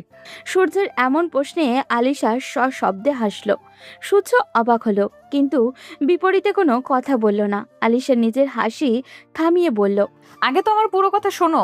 দাদাজান আর তোমার আব্বার মধ্যে ঝামেলা চলল মাত্র 2 বছর। এই সময় গ্রামের মানুষের মধ্যে এই পরিবার নিয়ে আঙুল তোলার সাহস উঠে গেল। 2 বছর তোমার আব্বা গ্রামেই ছিলেন। দাদাজান বুঝলেন এভাবে নিজের ছেলেকে থামাতে পারবেন না তিনি। সেই জন্য ভয়ঙ্কর এক পরিকল্পনা করলেন। তখন আমি 6 কি 7 বছরের বয়সের হব। একদিন হঠাৎ দাদাজান মেঝো চাচার ছেলে রাহুলকে কোলে করে বাসায় নিয়ে আসলেন। বাড়ির সবাই তো বেশ চমকে গেল। তখন দাদু জানালেন তিনি নিজের রক্তকে এই বাড়িতেই রাখবেন এবং মেঝো চাচাকে নিজের সন্তানকে মেরে ফেলার ভয় দেখিয়ে এই মামলা তুলে নিতে বাধ্য করবেন। এরপর বেশ কয়েকদিন মেঝো চাচাকে একের পর এক হুমকি দেওয়া হলো। ওনার স্ত্রী তো পুরো পাগল হয়ে গেলেন নিজের সন্তান হারিয়ে। উনি ভাবলেন দাদাজান হয়তো রাগে ওনার ছেলেকে মেরে ফেলবে, কিন্তু দাদাজান বাসায় আসলে অদ্ভুত এক কাণ্ড করতেন। তিনি মেঝো চাচার ছেলেকে নিজ হাতে খাওয়াতেন, এমনকি নামটাও পাল্টে দিলেন। আমাদের বংশের সবচেয়ে প্রভাবশালী মানুষ দাদাজানের বাবা জমিদার সূর্য শেখর চৌধুরীর নামের সাথে মিলিয়ে রাহুলের নাম রাখলেন সূর্য। মানে আপনি সত্যি বলছেন? হ্যাঁ, আমি এতক্ষণ যার কথা বলছিলাম সে আর কেউ না, তোমার মা। আর রাহুল নামে যে ছেলেটার কথা বলছিলাম সেটা হচ্ছে তুমি। তোমাকে দাদাজান ফুপির কাছে রাখছিল। তুমি সারা দিন মায়ের জন্য কান্না করতে, তাই ফুপি তোমাকে কোলে নিয়ে হাঁটতো। ওই সময় আমি সারাক্ষণ তোমার খেয়াল রাখতাম। বাড়ির প্রত্যেকটা লোক সারাক্ষণ চিন্তায় থাকতো তোমার না নজর লেগে যায়। তুমি ছিলে ভয়ঙ্কর সুন্দর। কিন্তু এরপর কি হলো? আমি কিভাবে এই বাড়ি থেকে গেলাম? আব্বা কি ভয়ে মামলা তুলে নিয়েছিল? হ্যাঁ, মামলা তুলে নিয়েছিল, কিন্তু এরপরও দাদাজান তোমাকে দিতে চাইছিল না। কারণ 3 সপ্তাহ এখানে থাকার পর তুমিও ফুপির সাথে মানিয়ে নিয়েছিলে। মায়ের জন্য কান্না করা প্রায় বন্ধ হয়ে গিয়েছিল। সারা দিন বাড়ির এক মাথা থেকে অন্য মাথায় দৌড়ে বেড়াতে আর আধো আধো গলায় কথা বলতে। সেই সময় তোমার আব্বু একটা প্ল্যান করেন। তিনি সব সময় উৎ পেতে থাকতেন কখন তোমাকে নিয়ে বাড়ির বাহিরে যাওয়া যায়। স্বাভাবিকভাবে বাচ্চাদের টিকা দিতে নেওয়া হয়। আমি আর ফুপি গিয়েছিলাম তোমাকে টিকা দেওয়ার জন্য গ্রামের প্রাইমারি স্কুলে। ফুপি ওইখানে গিয়ে গল্প করতে করতে ব্যস্ত ছিল গ্রামের মহিলাদের সাথে। তখন হঠাৎ করে আমার কোল থেকে তোমার আম্মা তোমাকে নিজের কোলে তুলে নেয়। আমি দিতে চাইছিলাম না, তখন তিনি আমাকে বলেছিল বড় হলে তোমাকে একেবারে আমার কাছে দিয়ে দিবেন, আমার সাথে তোমাকে বিয়ে দিবেন। আমি তখন এসব বুঝতাম না। আমি ভেবেছিলাম তখন দিয়ে দিলে হয়তো একেবারে তোমাকে পেয়ে যাব, তাই তোমাকে আম্মার হাতে তোমাকে তুলে দিয়েছিলাম। যখন সব জানাজানি হলো তখন সবাই আমাকে অনেক বকাবকি করে, কিন্তু ছোট ছিলাম বলে এক সময় সবাই থেমে যায়। সেই যে চাচাজান গেলেন আর ফিরে আসলেন না। এরপর খবর পেলাম তিনি লন্ডনে চলে গেছেন। এই হচ্ছে তোমার অতীতের কাহিনী। এরপর থেকে দাদাজান মেজো চাচার কথা শুনেই ভীষণ রেগে যায়। তবে আমি সবচেয়ে বেশি অবাক হয়েছি কেন জানো? কেন? তোমার আম্মা এতদিন পরেও সেই কথা মনে রেখেছে। এই যে চিরকুট দেখতে পাচ্ছ, এইটাতে উনি লিখে দিয়েছেন যাতে তোমাকে পারলে আমার কাছে রেখে দেই। আর এই গয়না দেখতে পাচ্ছ, এগুলো বিয়ের সময় তোমার আব্বা তোমার আম্মাকে দিয়েছিল।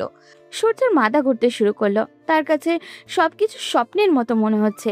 এই বাড়িতে তার এত বড় অতীত পড়ে আছে সে কল্পনাও করতে পারেনি। সূর্য চুপচাপ মাথা নিচু করে বসে রইল। হঠাৎই আলিশা তার হাত চেপে ধরে বলল, আমি এতদিন বিয়ে করিনি কেন জানো? আমার বিশ্বাস ছিল তুমি ফিরে আসবে। সবাই আমাকে পাগল বলতো। বাবা মা অনেকবার জোর করে আমার বিয়ে ঠিক করে, কিন্তু আমি নিজেই সেটা ভেঙে দিয়েছি আর অপেক্ষা করেছি। বিশ্বাস করো, আমি তোমাকে অনেক বেশি ভালোবাসি। ওই বাল্যকালে তোমার মধ্যে কি এমন ছিল যেটা আমি আজও ভুলতে পারিনি। সূর্য অবাক হয়ে গেল আলিশার কথা শুনে। মেয়েটা যথেষ্ট সুন্দরী, কিন্তু কি এখন এই সম্পর্কে জড়ানো উচিত? যদি এই পরিবারের লোকজন তাকে এখানে থাকতে না দেয়? আর সে কোনোভাবেই এখানে থাকতেও পারবে না, কারণ লন্ডনেই তার সব কিছু। সে আলিশার থেকে নিজের হাতটা ছাড়িয়ে নিতেই আলিশা কান্না করতে শুরু করলো। এটা দেখে সূর্য তাকে সান্ত্বনা দিয়ে বলল, প্লিজ আপনি কান্না করবেন না। আমি আপনার মনের অবস্থাটা বুঝতে পারছি। আমার দিকটাও একটু ভেবে দেখুন। আর এখন আম্মার সাথে কথা বলা খুব জরুরি। আমরা এই ব্যাপারে পরে কথা বলি। আলিশা কিছু না বলে রুম থেকে চলে গেল। সূর্য দ্রুত ফোনটা হাতে নিয়ে নিজের মায়ের নাম্বারে ডায়াল করতে লাগলো। তার মা ফোন রিসিভ করতেই বলে, কি রে বাবা, এখন তো বাংলাদেশে অনেক রাত হওয়ার কথা। এত রাতে না ঘুমিয়ে আমাকে কল করছো কেন? কি হয়েছে? আম্মা, আপনি আমার সাথে এমনটা কেন করলেন? কি বলছো বাবা? আমি আবার তোমার সাথে কি করলাম? আম্মা, আপনি আমার কাছ থেকে এত বড় একটা সত্য লুকালেন কি করে? এই বাড়িতে আমার এত অতীত পড়ে আছে, আপনি সবকিছু আমার দিকে গোপন রেখে চলেছেন এতদিন ধরে। নীলিমা চৌধুরী মুচকি হাসলেন। তিনি জানতেন তার ছেলে সত্যটা জানার পর এই প্রশ্নটাই তার কাছে করবে। তিনি ছেলেকে সান্ত্বনা দিয়ে বললেন, আব্বা, আমি চাইনি তুমি আমার কাছ থেকে সত্যটা জানো। যদি আমার কাছ থেকে সত্যটা জানতে তাহলে তোমার মনে হয়তো সন্দেহ হতো যে আমি হয়তো নিজের দোষটা গোপন করে তোমাকে কথাগুলো বলছি। আমি চাইছিলাম তুমি একদম জায়গা মতো গিয়ে সত্যটা জানো। কিন্তু এই বিপদের মধ্যে আপনি আমাকে কেন পাঠালেন? এখন আমি কি করব? এই বাড়ির মানুষগুলোকে আমি বড্ড আপন ভেবেছিলাম, কিন্তু তারা আপনাদের সাথে এত খারাপ আচরণ করেছে। এটা বলো না আব্বা, এটা তোমার ভুল ধারণা। যদি তুমি ওনাদের জায়গায় থাকতে তাহলে তুমিও এরকম আচরণ করতে। কারণ তুমি কখনোই চাইবে না তোমার ছেলে বা মেয়ে খারাপ থাকুক। ওনারাও চাননি আমাকে বিয়ে করে ওনাদের ছেলের জীবন নষ্ট হয়ে যাক। কিন্তু আম্মা। কোনো কিন্তু না বাবা। তুমি নিশ্চয়ই এতক্ষণে বুঝে গেছো আমি চাই আমি আলিশাকে নিজের ছেলের বউ করে আনতে। সত্যিটা আমি সেজন্যই তোমাকে ওখানে গিয়ে জানাতে চেয়েছিলাম, যাতে তুমি নিজের সিদ্ধান্তটা স্বাধীনভাবে নিতে পারো। আমার সামনে দাঁড়িয়ে আমাকে খুশি করার জন্য কিছু করবে না? আমি জানি আমার ছেলে এখন আর ছোট নেই। এখনকার নামকরা ব্যবসায়ী সে। কোটি কোটি টাকার বিজনেস সামলাতে পারছো, তাহলে নিজের জীবন এত গুরুত্বপূর্ণ একটা সিদ্ধান্ত তুমি নিতে পারবে আশা করি। বলে নীলিমা চৌধুরী ফোনটা রেখে দিলেন। তিনি নিজের ছেলেকে এখন চিন্তা করার সময় দিতে চান। ওদিকে সূর্য ফোনটা রেখে বিছানায় গেল। পুরোটা রাত এপাশ ওপাশ করলো, কিন্তু কোনোভাবেই ঘুম এসে চোখে ধরা দিল না। সারাটা রাত জেগে চিন্তা করলো আলিশা আর তার মায়ের বলা কথাগুলো। শেষ রাতে গিয়ে সে একটা সিদ্ধান্তে উপনীত হলো। আনিশার কান্নামাখা মুখ আর তার মায়ের কথা সে রাখবে। যদি পরিবারের লোকজন রাজি থাকে তাহলে সে আলিশাকে বিয়ে করবে, কিন্তু আলিশা তো তার থেকে বয়সে বড়। আলিশার বাবা মা কি রাজি হবে? এমনিতেই তাকে পছন্দ করে না। এর মধ্যে কি তারা নিজেদের মেয়ের বিয়ে দিতে চাইবে সূর্যের সাথে? ফজরের আজানের সুর কানে আসতেই সূর্য বিছানা থেকে উঠে দাঁড়ালো। মায়ের নিয়মের বেড়া জালে 5 ওয়াক্তের নামাজ পড়তে হতো তাকে। দরজা খুলে বাইরে তাকাতেই দেখতে পেল রহিম প্রতাপ চৌধুরীকে ধরে ধরে মসজিদের দিকে নিয়ে যাচ্ছে। সূর্য সিঁড়ি দিয়ে নেমে পেছনে দাঁড়াতেই প্রতাপ চৌধুরী পিছনে না তাকিয়েই বললেন, কি ব্যাপার সূর্য, এত ভোরে ঘুম থেকে উঠে গেলে কিভাবে, আর এত সকালে কোথায় যাচ্ছ? সূর্য অবাক হলো। প্রতাপ চৌধুরী তাকে না দেখে কিভাবে বুঝলো সে পিছনে দাঁড়িয়ে আছে। সূর্য হাসি মুখে দাদাজানের সামনে গিয়ে বলল, জি, আমিও নামাজে যাওয়ার জন্যই বের হয়েছিলাম। ভেবেছিলাম বাইরে কাউকে পেলে মসজিদ কোথায় সেটা জানবো। প্রতাপ চৌধুরী অবাক হওয়ার ভান করে বললেন, তুমি কি ওখানে নিয়মিত নামাজ পড়ো? জি, আমার আম্মা বলেন নামাজ নাকি মানুষের মনকে প্রশান্ত করে, আর আমিও এটাই ফিল করি। সৃষ্টিকর্তার ডাকে সাড়া দেওয়া আমাদের কর্তব্য। প্রতাপ চৌধুরী মুখে হাসি ফুটল। তিনি নিজের ছেলে আর নাতনিদেরকে অনেক চেষ্টার পরেও নামাজে নিয়ে আসতে পারেননি। মনে মনে তিনি নীলিমা চৌধুরীর উপরে যে রাগের পাহাড় জমিয়ে রেখেছিলেন সেটাই টোকা দিলেন। মেয়েটা যে তার নাতিকে ভুল পথে পা বাড়াতে দেয়নি এটা বুঝতে পেরে মনে মনে দোয়া করলেন নীলিমার জন্য। এরপর দাদা নাতি মিলে ফজরের নামাজ পড়ে রাস্তায় হাঁটতে বের হলেন। রহিম, প্রতাপ চৌধুরী আর সূর্য গ্রামের রাস্তা দিয়ে হাঁটছে। গ্রামের বাচ্চারা মসজিদে যাচ্ছে পড়ার জন্য। গ্রামের কৃষকরা বের হয়েছে মাঠে যাওয়ার জন্য। প্রতাপ চৌধুরীকে দেখা মাত্রই সবাই এগিয়ে এসে সালাম দিচ্ছে। সূর্য বিষয়টা বেশ উপভোগ করেছে। হঠাৎই সে তার দাদাকে উদ্দেশ্য করে বলল, আপনি এখনো আব্বা আম্মাকে ক্ষমা করতে পারেননি, তাই না দাদাজান? প্রতাপ চৌধুরী থমকে গেলেন। কালকেও সূর্য বলেছিল সে নিজের অতীত সম্পর্কে কিছুই জানে না, তাহলে আজ কিভাবে এই কথা বলতে পারলো? তবে কি তার সাথে মিথ্যা বলল সূর্যা? তুমি আমাকে মিথ্যা বললে কেন সূর্য? তুমি তো কালকেও বলেছিলে তুমি নিজের অতীত সম্পর্কে কিছুই জানো না। আমি মিথ্যা বলিনি দাদাজান, আমি কাল পর্যন্ত নিজের অতীত সম্পর্কে কিছুই জানতাম না, কিন্তু রাতে আলিশা আমাকে সব সত্যি কথা বললেন। ওনার কথা শোনার পর আমি আম্মার কাছে কল করেছিলাম। ভেবেছিলাম এখান থেকে চলে যাব, কিন্তু আম্মা বললেন দোষ নাকি আব্বা আম্মার ছিল। আপনার কোনো দোষ নেই, তাই আপনার কাছে থাকতে আর ওনাদের হয়ে আপনার কাছে ক্ষমা চাইতে। প্রতাপ চৌধুরী ভীষণ অবাক হলেন। এক রাতের মধ্যে তার জীবনের যেন পরিবর্তন হয়ে যাচ্ছে। বৃদ্ধ মানুষটার চোখে জল টলমল করতে লাগলো। তিনি সূর্যকে জড়িয়ে ধরার চেষ্টা করে বললেন, তোমার আম্মা কল দিলে বলবে প্রতাপ চৌধুরীর আগের সেই প্রভাব আর নেই, বয়সের বারে নুয়ে পড়েছে।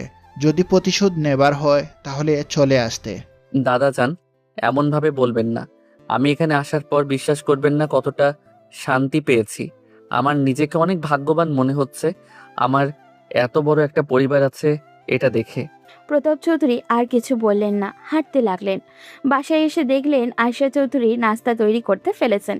সূর্যকে এত সকালে দেখে তিনিও বেশ অবাক হলেন। দুজন একসাথে নাস্তা করে গল্প করতে লাগলেন। সূর্যের সাথে যতক্ষণ কথা বলেছিলেন প্রতাপ চৌধুরীর বুক ফেটে কান্না আসছিল, কারণ সূর্য হুবাহু নিজের বাবার মতো হয়েছে। সূর্যের মধ্যেই তিনি তার মৃত সন্তানকে খুঁজে পাচ্ছিলেন। সকাল 9টা বাজতে না বাজতেই পরিবারের সবাই উঠে গেল, যে যার কাজে বেরিয়েও পড়ল। সূর্যের 2 চাচা আর বড় চাচাতো ভাই সিয়াম বেরিয়ে যাওয়ার সময় প্রতাপ চৌধুরীর সাথে সূর্যকে বসে থাকতে দেখে বেশ রেগে গেল মনে হয়। আলিশাও সূর্যকে দেখে ইগনোর করে বেরিয়ে গেল হসপিটালের উদ্দেশ্যে। আজ নিহার কলেজ ছুটি, তাই সে বাসায় আছে। গুলশান চৌধুরী নিহাকে ফোনে ব্যস্ত দেখে ধমকের সুরে বললেন, সারাদিন এই ফোনের পেছনে না ঘুরে ছেলেটাকে নিয়ে তো একটু গ্রামটা ঘুরে দেখাতে পারিস। কত দূর থেকে এসেছে, কদিনই বা থাকবে, নিজের মাটিটা দেখাবে না ছেলেটা? এই প্রথম গুলশান চৌধুরীর ধমকে মন খারাপের চেয়ে বেশি খুশি হলো আলিশা, কারণ যে সূর্যের সাথে কথা বলার সুযোগ খুঁজছিল। সূর্য নিজে খুশি হলো, কারণ সেও গ্রামটা আরো ভালো করে দেখতে চাইছিল। এরপর তারা দুইজন বেরিয়ে গেল গ্রামে ঘোরার জন্য। বেশ অনেকক্ষণ নিহার সাথে পুরো গ্রাম ঘুরে দেখলো সূর্য। দেখতে দেখতে কেটে গেছে 5 দিন। আজ শুক্রবার। এই 5 দিনে আলিশার সাথে সূর্যের টুকটাক কথা হয়েছে বইকি। সূর্য আস্তে আস্তে আলিশাকে মানিয়ে নিচ্ছে। এটা দেখে আলিশা ভীষণ খুশি ছিল। দুপুরে গ্রামের এক লোকের মেয়ের বিয়েতে দাওয়াত খেতে গিয়েছিল নিহা, আলিশা আর সূর্য, সাথে সোহেলও ছিল। তারা বেশ মজা করে বিয়ের অনুষ্ঠান শেষ করে ফিরতে ফিরতে প্রায় সন্ধ্যা হয়ে গিয়েছিল। তারা গ্রামের রাস্তা দিয়ে হেঁটে যাচ্ছিল। হঠাৎ করে নির্জন একটা জায়গায় এসে কিছু লোক তাদেরকে ঘিরে ফেলল। সবাই মুখে কাপড় বেঁধে দাঁড়িয়ে আছে, হাতে ধারালো অস্ত্র। সবাই ভীষণ ভয় পেয়ে গেল। হঠাৎ করেই লোকগুলো সোহেল আর সূর্যকে মারতে শুরু করলো। তাদের মধ্যে থাকা দুজন লোক শক্ত করে আলিশা আর নেহাকে ধরলো। এরপর ওখানে থাকা একটা লোক ইশারা করলো। এইটাই তো বলেছিল, এই বিদেশি মালটাকে দ্রুত নিয়ে গাড়িতে উঠা। কেউ চাইলেও প্রতিবাদ করতে পারল না, কারণ হামলাকারীরা সংখ্যায় অনেক বেশি ছিল। সোহেল রক্তাক্ত অবস্থায় মাটিতে পড়ে আছে। আলিশা আর নিহাকে ধাক্কা দিয়ে রাস্তায় ফেলে দেওয়া হলো। এরপর গাড়ি নিয়ে তারা চলে গেল। আলিশা কান্না করতে শুরু করলো। নিহা গিয়ে সোহেলকে ধরলো। অনেক কষ্টে তারা সোহেলকে নিয়ে বাড়ি ফিরল। বাড়ি আসতেই প্রতাপ চৌধুরী বসার ঘর থেকে উঠে দাঁড়ালেন। এরপর জিজ্ঞাসা করলেন, কি হয়েছে দাদুভাই, তোমাদের এই অবস্থা কেন? আর রাহুলকে এভাবে মারলো কে? আলিশার কান্নার কারণে বারবার হেঁচকে উঠছিল। সে কথা বলতে পারছিল না প্রায়। তখন নিহা কাঁদতে কাঁদতে প্রতাপ চৌধুরীর কাছে গিয়ে বলল, দাদাজান, হঠাৎ করে আমরা ফেরার সময় কিছু লোক আমাদের উপর আক্রমণ করে। ওরা সূর্য ভাইকে ধরে নিয়ে গেছে। আমরা বাধা দেয়া আমাদেরকেও মেরেছে। নিহার মুখে এমন কথা শুনে প্রতাপ চৌধুরী ভীষণ রেগে গেলেন। তিনি নিজের হাত মুষ্টিবদ্ধ করলেন। তখন আকরাম চৌধুরী এগিয়ে এসে তাচ্ছিল্য করে বললেন, আব্বা, আমি আপনাকে আগেই বলেছিলাম এই ছেলেকে বাড়িতে ঢুকতে দিবেন না। দেখলেন তো, আমার তো মনে হয় এই ছেলেটা কোনো ঝামেলা করছিল, এরপর পালানোর জন্য এখানে এসে আশ্রয় নিয়েছে। হ্যাঁ আব্বা, যারা বারবার ঝামেলা করে তাদেরকে আপনি কেন বাড়িতে জায়গা দেন? ওর বাবা একটা ঝামেলা করে পালিয়ে গিয়েছিল, এখন তার ছেলে এসে আমাদের পরিবারটাকে অশান্ত করতে চাইছে। প্রতাপ চৌধুরী রেগে বললেন, তোদের লজ্জা করছে না এরকম কথা বলতে? ও কি তোদের রক্তের না? একটা ছেলে এত বড় বিপদে পড়েছে, কিভাবে ওকে বিপদ থেকে উদ্ধার করা যায় সেটা চিন্তা না করে ওকে নিয়ে বাজে কথা বলছিস? গুলশান চৌধুরী নিজের রুমে ছিলেন। সিঁড়ি দিয়ে নামতে নামতে পুরো কাহিনী দেখলেন। তিনি দৌড়ে নিজের বাবার কাছে এসে কান্না করে বললেন, আব্বা, কে করলো এমন কাজ? ছেলেটা 2 দিন হলো না এ বাড়িতে এসেছে, এর মধ্যে এত বিপদ, বড় বিপদ হলো কিভাবে? আপা, আপনারা একটু বেশি চিন্তা করতেছেন। দেখেন, হয়তো নিজের বাবার মতো কোনো মেয়ের পিছু নিয়েছিল, সেজন্যই মেয়ের পরিবার ওকে মারতে আসছে। রোমানা, মুখ সামলে কথা বলো। তোমার মুখ দিন দিন বাড়ছে। আরেকবার এই কথা মুখ দিয়ে উচ্চারণ করলে তোমার জিভ আমি টেনে ছিঁড়ে ফেলবো। তখন আলিশা সবার সামনে চিৎকার করে উঠল। আলিশার চিৎকার শুনে সবাই চুপ মেরে গেল। আলিশা কান্না করতে করতে নিজেদের দাদার কাছে গিয়ে বলল, দাদু ভাই, আপনারা যেভাবেই হোক ওকে আমার কাছে এনে দিন। এতটা বছর আমি ওর জন্য অপেক্ষা করেছি, আজ ওকে কাছে পেয়েও এইভাবে হারিয়ে ফেলবো, এটা হতে পারে না। যদি ওকে না পাই তাহলে আমি নিজে কিছু একটা করে ফেলবো।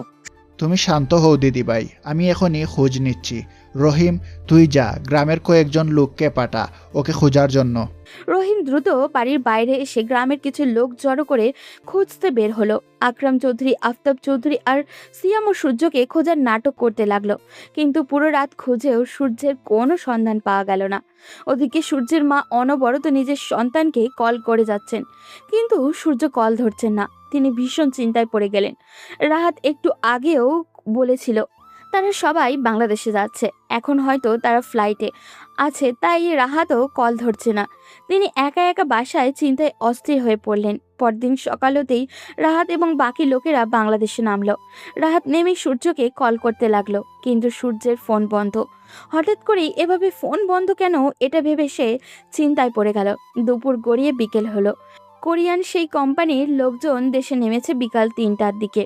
তারাও সূর্যের সাথে যোগাযোগ চেষ্টা চালিয়ে যাচ্ছে, কিন্তু সূর্যকে পাওয়া যাচ্ছে না।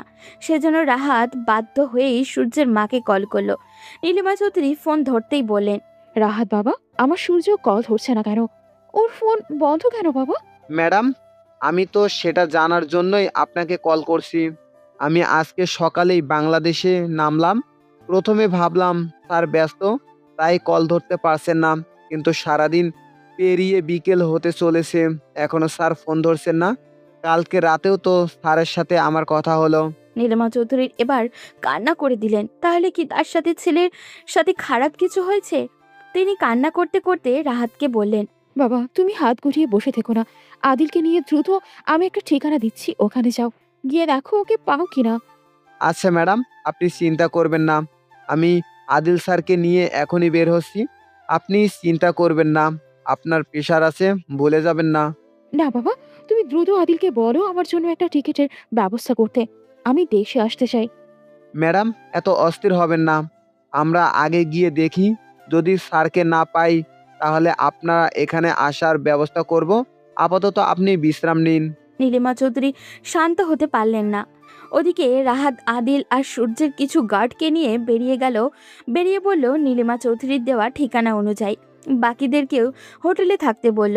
এখনো সূর্যের নিখোঁজ হওয়ার ব্যাপারটা ওই কোরিয়ান কোম্পানির লোকেদের জানানো হয়নি। মাঝে একদিন আছে, এরপরেই তাদের সাথে মিটিং। ওদিকে চৌধুরী বাড়িতে সবার থমথমে অবস্থা, কেউ খাবার মুখে তুলছে না। রাত তখন 9টার কাছাকাছি। রহিম এসে জানালো বাইরে বেশ কয়েকজন লোক প্রতাপ চৌধুরীর সাথে দেখা করার জন্য আসছে। প্রতাপ চৌধুরী দ্রুত তাদেরকে ভেতরে আনার কথা বললেন, কিন্তু ভিতরে আসার পর কেউ তাদের চিনতে পারল না। তখন রাহাত এগিয়ে গিয়ে প্রতাপ চৌধুরীকে বলল, স্যার, আমাদেরকে আপনারা চিনবেন না, আমরা সূর্য স্যারের অফিসের কাজ করি।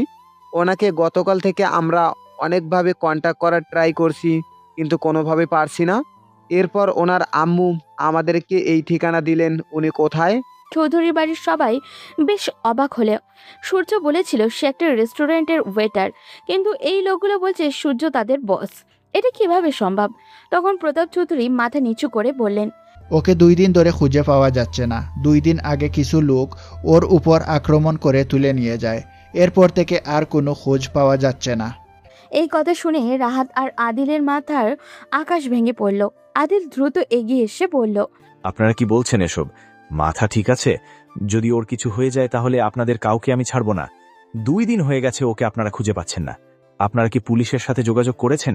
গ্রামে পুলিশের দরকার পড়ে না, হয়তো আমাদের পরিবারের সাথে শত্রুতার কারণে কেউ ওকে আটকে রেখেছে। আমরা খোঁজ লাগিয়েছি, খুব দ্রুত খুঁজে পাবো। ও মাই গড, আপনারা কি করছেন? আপনারা জানেন উনি কে? উনি সাধারণ কোনো মানুষ না যে ওনার শত্রু থাকবে না। উনি লন্ডনের আইএসপি ইন্ডাস্ট্রির একমাত্র মালিক। কত হাজার হাজার শত্রু ওনার চারিদিকে ছড়িয়ে আছে, আপনারা জানেন? উনি হারিয়ে গেছেন, আপনারা পুলিশকে জানাবেন না? কি বলছেন? আপনি আমার নাতি, এত বড় কোম্পানির মালিক? আদিলের ভীষণ রাগ হলো। সে ছোটবেলা থেকেই সূর্যের সাথে বড় হয়েছে। 2 বন্ধু মিলে এই কোম্পানি এত দূর নিয়ে এসেছে। আদিলের মা নেই, সূর্যের মাকেই সে নিজের মা ভাবে। সূর্যকে তার বন্ধুর থেকে বেশি ভাই মনে হয়। সেই ভাইকে সে হারিয়ে ফেলেছে। এর মধ্যে এই পরিবারের লোকজন আজে বাজে কথাও বলছে। আদিল তখন রেগে বলল, আপনাদের কি মনে হয় আমরা এখানে ঘুরতে এসেছি? দ্রুত চলুন, পুলিশের সাথে যোগাযোগ করতে হবে। রাহাত, দ্রুত তুমি এই এলাকার পুলিশ কমিশনারের সাথে যোগাযোগ করে সূর্যের ফোনের লোকেশন ট্র্যাক করার চেষ্টা করো। কিন্তু স্যার, সেটা কিভাবে সম্ভব? সূর্য স্যারের ফোন তো বন্ধ। রাহাত, তুমিও কি এনাদের মতো পাগল হলে? সূর্যের ফোনের লাস্ট লোকেশন কোথায় সেটা বের করো। ওই অপরাধী তো আর ওকে তোলার সময় ফোন বন্ধ করে দেয়নি। দ্রুত কাজ করো। সূর্যের জন্য এত মানুষের ব্যস্ততা দেখে চৌধুরী পরিবারের সবাই হতভম্ব হলো। রাহাত পুলিশ কমিশনারের সাথে যোগাযোগ করলো। সময় গড়িয়ে চলেছে। রাত তখন 2টা। চৌধুরী পরিবারের সবাই একসাথে পুলিশের গাড়িতে করে যাচ্ছে, কারণ একটু আগেই ইনফরমেশন পাওয়া গেছে গ্রামের একদম শেষ সীমান্তে সূর্যের ফোনের লোকেশন ট্র্যাক করা হয়েছে। পুলিশ লোকেশন ধরে ওই জায়গায় পৌঁছালো। গ্রামের নদীর কাছাকাছি একটি ছোট্ট ঘর। ওই ঘরটাই সূর্যের ফোনের লাস্ট বার অন হয়েছিল। সেজন্য পুলিশ ওই ঘর চারপাশ থেকে ঘেরাও করলো। ভিতরে মৃদু আলোও জ্বলছে। দেখে বোঝা গেল হয়তো কেউ আছে এখানে। তাই পুলিশ কমিশনার দরজার কাছে গিয়ে বললেন, এই ঘরের ভিতরে কে আছিস? তাড়াতাড়ি বেরিয়ে আয়, তোদেরকে চারিদিক থেকে ঘিরে ফেলা হয়েছে। যদি নিজেদের জীবন বাঁচাতে চাস, বাইরে বেরিয়ে আয়। কিন্তু ভেতর থেকে কোনো সাড়া পাওয়া গেল না। পুলিশ তখন ভেতরে ঢুকলো। হঠাৎ করেই কয়েকজন কনস্টেবলের উপরে হামলা চালালো ভিতরে থাকা লোকগুলো। মুহূর্তের মধ্যেই বিশাল পুলিশ বাহিনী ওদের সবাইকে ধরতে সক্ষম হলো। কিন্তু সূর্যের অবস্থা খুবই ভয়ানক। 2 দিন ধরে তাকে বেঁধে বেধড়ক পেটানো হয়েছে। শরীরের বিভিন্ন জায়গায় কাটা। সূর্যের জ্ঞান নেই, তাই সবাই মিলে দ্রুত সূর্যকে নিয়ে হসপিটালে আসলো। আলিশা নিজে সূর্যের সব চিকিৎসার দায়িত্ব নিল। ওদিকে পুলিশ অপরাধীদেরকে জিজ্ঞাসাবাদ শুরু করেছে। পুরো রাত এই আতঙ্কের মধ্যে কাটালো সবাই। পরদিন সকাল হতেই সূর্যের জ্ঞান ফিরল। চোখ মেলে তাকাতেই আলিশাকে নিজের পাশে বসে থাকতে দেখলো। সূর্য একটু নড়েছে দেখে আলিশা সূর্যের কাছে গিয়ে বলল, সূর্য, সূর্য, তুমি আমার কথা শুনতে পাচ্ছ? জি, আমাকে এখানে কে নিয়ে আসলো? আমরা সবাই তোমাকে এখানে নিয়ে এসেছি। গতকালই তোমাকে উদ্ধার করা হয়েছে। এখন বেশি কথা বলো না, চুপচাপ শুয়ে থাকো। বলেই আলিশা বাইরে গিয়ে কথাটা জানালো। কেউ আর সহ্য করতে পারল না। প্রতাপ চৌধুরীর সাথে সবাই একত্রে ভেতরে ঢুকে গেল। আলিশা বাধা দিয়েও তাদেরকে আটকাতে পারল না। সূর্য, রাহাত আর আদিলকে সামনে দিকে বেশ অবাক হয়েই বলল, রাহাত, আদিল, তোমরা এখানে কিভাবে আসলে? স্যার, আমরা আপনার ফোনে অনেকবার ট্রাই করার পরও যখন আপনাকে কানেক্টেড করতে পারছিলাম না, তখন ম্যাডামের কাছে কল করলাম। উনি আমাদের এই লোকেশনটা দিয়েছে। আম্মাকে সবকিছু বলে দিয়েছো তোমরা? না স্যার, এখনো কিছু বলেনি। উনি ভীষণ চিন্তায় ছিলেন, তাই রাতে কল করে বলেছিলেন আপনি একটা কাজে গিয়েছিলেন। এখন ঠিক আছেন। উনি আপনার সাথে কথা বলার জন্য অস্থির হয়ে আছেন। আমাদের কথা বিশ্বাস করতে চাইছেন না। খুব ভালো কাজ করেছো। আম্মাকে ভুলেও এই কথা বলবে না। পরিবারের সবাই ততক্ষণে উপস্থিত হয়ে গেছে। সূর্য তার চাচাদের দিকে তাকালো। তারা এই ঠান্ডা রুমের ভিতরেও অনবরত ঘামতে শুরু করেছে। প্রতাপ চৌধুরী তখন সূর্যের কাছে গিয়ে মাথায় হাত বুলাতে বুলাতে বললেন, দাদুভাই, তুমি আমাকে ক্ষমা করে দিও। আমি তোমাকে রক্ষা করতে পারলাম না। দাদাজান, আপনি এসব কি বলছেন? আপনারা না থাকলে আমি কি বেঁচে ফিরতে পারতাম? এইসব নিয়ে আপনারা চিন্তা করবেন, আমি ঠিক আছি এখন। কিন্তু দাদুভাই, তুমি এত বড় একটা কোম্পানির মালিক হওয়ার পরেও কেন আমাদেরকে মিথ্যা কথা বললে? সূর্য মুচকি হাসলো। এরপর সবার দিকে তাকিয়ে বলল, আম্মা আসার সময় এই বুদ্ধি শিখিয়ে দিয়েছিলেন। উনি বলেছিলেন যদি আপনারা স্বাভাবিকভাবে আমাকে মেনে নেন তাহলে পরে নিজের পরিচয় বলতে। কারণ ওনার ধারণা ছিল আমি যদি প্রথমেই নিজের পরিচয় বলে দিতাম তাহলে হয়তো আপনারা মন থেকে আমাকে আপন করে নিতেন না।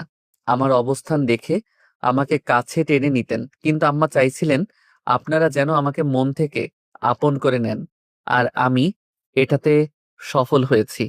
প্রতাপ চৌধুরী নিজের পুত্রবধূর এমন বুদ্ধিমত্তা দেখে মুগ্ধ হলেন। তিনি সূর্যের মাথায় হাত বুলাতে বুলাতে বললেন, দাদুভাই, আমার একটা কথা রাখবে? এমন করে বলছেন কেন দাদাজান? আমাকে কি করতে হবে আপনি অর্ডার করুন।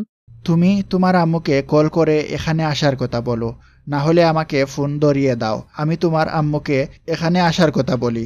আমার আজ নিজের প্রতি ভীষণ ঘৃণা হচ্ছে। সূর্য ভীষণ খুশি হলো। অবশেষে হয়তো দাদু তার মাকে ক্ষমা করে দিয়েছেন। সূর্য দ্রুত তার মাকে কল করে সব বলল। নীলিমা চৌধুরী এই কথা শুনে হাও মা করে কাঁদতে লাগলেন। আদিল দ্রুত নীলিমা চৌধুরী দেশে আসার ব্যবস্থা করলো। বিকেলের মধ্যেই সূর্যকে বাসায় নিয়ে যাওয়া হলো, কারণ আলিশা বাসায় থাকবে, সে সূর্যর যত্ন নিতে পারবে।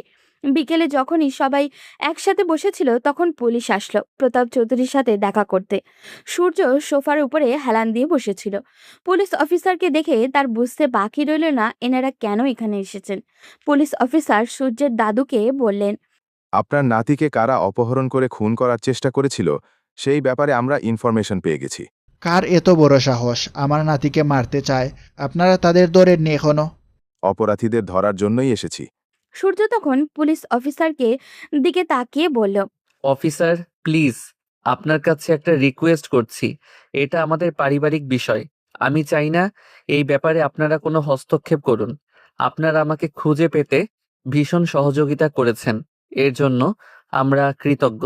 কিন্তু এই ব্যাপারটা নিয়ে আর সামনে এগোনোর কোনো প্রয়োজন নেই। কি বলছেন? আপনার মতো এত বড় একজন বিজনেসম্যানকে খুন করার চেষ্টা করেছে, তাদের শাস্তি হওয়া দরকার। ওরা যদি আবার আপনার ক্ষতি করতে চায়? আমার বিশ্বাস ওনারা এই কাজ আর করবেন না। মানুষ নিজের রক্তের সাথে কখনোই বেইমানি করতে পারে না। ওনারাও করবেন না। এটা ওনাদের লোভের কারণে হয়েছে। আপনারা প্লিজ এখন চলে গেলেই আমরা খুশি হব। আপনাদের যেমন ইচ্ছা, তবে কোনো প্রয়োজন হলে আমাদেরকে জানাবেন। প্রতাপ চৌধুরী এতক্ষণ চুপ করেছিলেন। তার বোধগম্য হয়ে গেছে কারা এই কাজ করেছে। তিনি নিজের দুই ছেলের দিকে তাকালেন। তারা মাথা নিচু করে দাঁড়িয়ে আছে। সূর্যের এমন মহানুভবতা দেখে সূর্যের বড় চাচা অর্থাৎ আকরাম চৌধুরী এসে সূর্যের হাত চেপে ধরে বললেন, বাবা, তুমি আমাদেরকে ক্ষমা করে দাও। আমরা বুঝতে পারিনি, লোভে পড়ে এই কাজ করে ফেলেছিলাম। দয়া করে আমাদেরকে ক্ষমা করে দাও। হে বাবা, আমরা ভেবেছিলাম হয়তো তুমি সম্পত্তির ভাগ নেওয়ার জন্য এখানে এসেছ, তাই এমন জঘন্য কাজ করেছি। আমাদের ক্ষমা করো। প্রতাপ চৌধুরী তখন তার দুই ছেলের দিকে তাকিয়ে বললেন, তোদের লজ্জা করছে না? নিজের আপনজনকে খুন করার মতো জঘন্য চিন্তা তোদের মাথায় আসলো কি করে? তোদের দুইজনকে আজকের পর থেকে আমার বাড়িতে আর দেখতে চাই না আমি। সূর্য তখন তার দাদুর হাত ধরে বলল, দাদু, শেষ বয়সে আর নিজের ছেলেদেরকে হারাবেন না। ওনারা ভুল করেছেন, কিন্তু দেখেন ওনারা নিজেদের ভুল বুঝতে পেরেছেন। আমি চাই না এই পরিবারটা আবার ভেঙে যাক। দয়া করে ওনাদেরকে ক্ষমা করে দেন। প্রতাপ চৌধুরী নিজের নাতির মাথায় হাত বুলিয়ে দিয়ে বললেন, তোদের লজ্জা হওয়া দরকার। এই বাচ্চা ছেলেটা বুঝতে পারছে পরিবার কতটা গুরুত্বপূর্ণ, কিন্তু তোরা বুড়ো হয়েছিস, এখনো বুঝিসনি? আলিশা ততক্ষণে পাশে দাঁড়িয়েছিল। নিজের বাবার এই রকম কাজে সে ভীষণই লজ্জিত। প্রতাপ চৌধুরী তাকে দাঁড়িয়ে থাকতে দেখে ইশারায় সূর্যের পাশে বসতে বললেন। আলিশা বসতেই তিনি সূর্যের হাত আলিশার হাতের উপরে দিয়ে বলল, নেও দিদিভাই, আজ তোমার সম্পদ তোমায় ফিরিয়ে দিলাম। পারবে তো আমার দাদুভাইকে আগলে রাখতে? আলিশা বেশ লজ্জা পেল। বাড়ির সবার মুখে হাসি। রাহাত আর আদিলও সূর্যকে এত খুশি দেখে নিজেরাও বেশ খুশি হলো। রাহাত নিজের ফোনটা হাতে নিয়ে বলল, আপনার মাইন্ড না করলে সবার একসাথে একটা পিকচার হয়ে যাক। সবাই হাসি মুখে একসাথে দাঁড়ালো। রাহাত সবার ছবি তুলল। আদিল তখন বেশ জোরেই বলল, বাজনা শুরু কর, ম্যাডাম আসছে। বন্ধুর বউকে নিয়ে একেবারে ফিরবো। হ্যাঁ স্যার, আসলাম মিটিংয়ের জন্য, কিন্তু এসে কফিলের বিয়ে খেয়ে যাচ্ছি। বিয়েতে কিন্তু সান্ডার বিরিয়ানি মাস্ট লাগছে। রাহাতের কথায় সবাই একত্রিতে হেসে উঠল। আমাদের জীবনে পরিবার এমনই। এখানে হাসি, কান্না, আবেগ সব মিলিয়ে মিশে একাকার হয়ে যায়। শত ঝগড়া মারামারির পরেও দিন শেষে যেখানে মানসিক শান্তি পাওয়া যায়, সেটাই তো আমাদের পরিবার। ভালো থাকুক আমাদের সবার পরিবারের প্রতিটি সদস্য। আজ এই পর্যন্তই। দেখা হবে পরবর্তী কোনো গল্পতে। সেই পর্যন্ত সবাই ভালো থাকবেন এবং সুস্থ থাকবেন।